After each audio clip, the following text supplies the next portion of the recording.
أعوذ بالله من الشيطان الرجيم بسم الله الرحمن الرحيم அஸ்ஸலாமு அலைக்கும் வரஹ்மத்துல்லாஹி தஆலா வபரகாத்துஹு. 5 நிமிட மதரசாவிலிருந்து ஒரு சிறிய தகவலை பதிவு செய்கிறேன். ஆரம்பமாக 1 இஸ்லாமிய வரலாறு. தொல்ஹா இப்னு உபைதுல்லாஹ் ரலி நபி ஸல்லல்லாஹு அலைஹி வஸல்லம் அவர்கள் 10 நபர்களை குறித்து இவர்கள் சுவனவாசிகள் என்றார்கள்.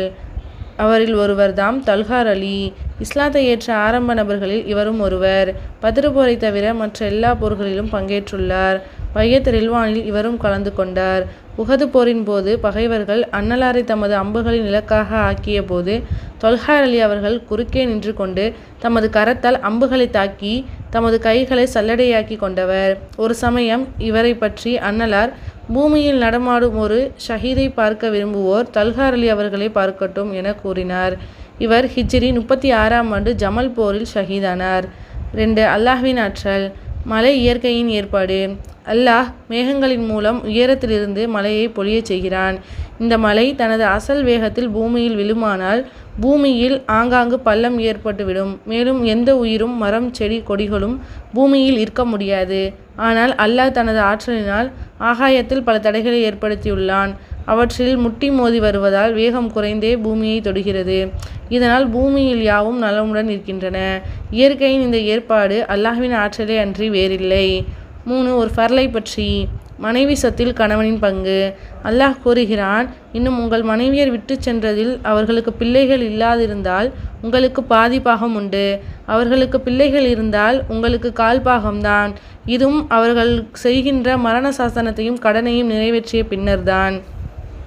4 ஒரு சுன்னத்தை பற்றி. புன்னகையுடன் சந்தித்தல். ஜரீர் அலி அவர்கள் தெரிவித்ததாவது, நான் இஸ்லாத்தில் இணைந்த பிறகு நான் எப்போதும் எந்நேரமும் அன்னலாரை சந்திப்பதை அவர்கள் தடை செய்வதில்லை. மேலும் என்னை பார்த்ததும் அன்னலார் புன்னகைப்பார்கள். 5 ஒரு முக்கிய அமலின் சிறப்பு. ஒவ்வொரு மாதமும் 3 நோன்பு. ஒவ்வொரு மாதமும் 3 நாட்கள் நோன்பு வைப்பது ஆயுள் முழுவதும் நோன்பு வைப்பது போன்றதாகும் என நபி ஸல்லல்லாஹு அலைஹி வஸல்லம் அவர்கள் கூறினார்கள். 6 ஒரு பாவத்தை பற்றி. மோமின் மீது அவதூறு. மோமின் சகோதரர் ஒருவர் நயவஞ்சவரின் தீங்கிலிருந்து எவர் காப்பாற்றுவாரோ அத்தகையவருடன் ஒரு வானவரை மறுமை நாளில் அல்லாஹ் நியமிக்கின்றான். அவ்வானவர் அவர் உடலை நரகிலிருந்து காப்பாற்றுவார். மேலும் எவர் ஒரு மோமினான சகோதரனை இழிவுபடுத்தும் நோக்கத்தில் அவதூறு சொல்வாரோ அத்தகையவரை நரகத்தின் பாலத்தில் அல்லாஹ் நிறுத்தி வைப்பான்.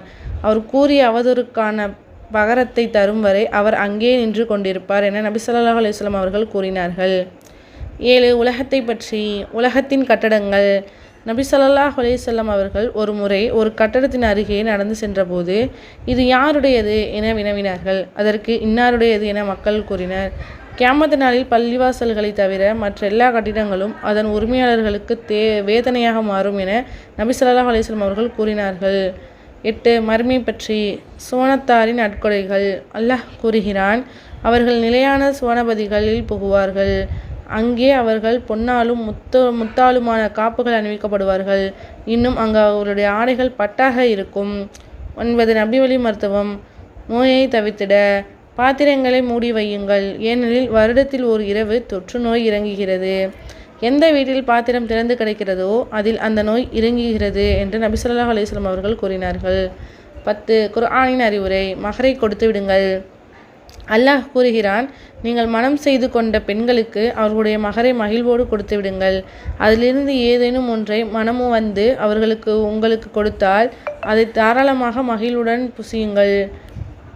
அஸ்ஸலாமு அலைக்கும் வரஹ்மத்துல்லாஹி தஆலா வபரகாத்துஹு.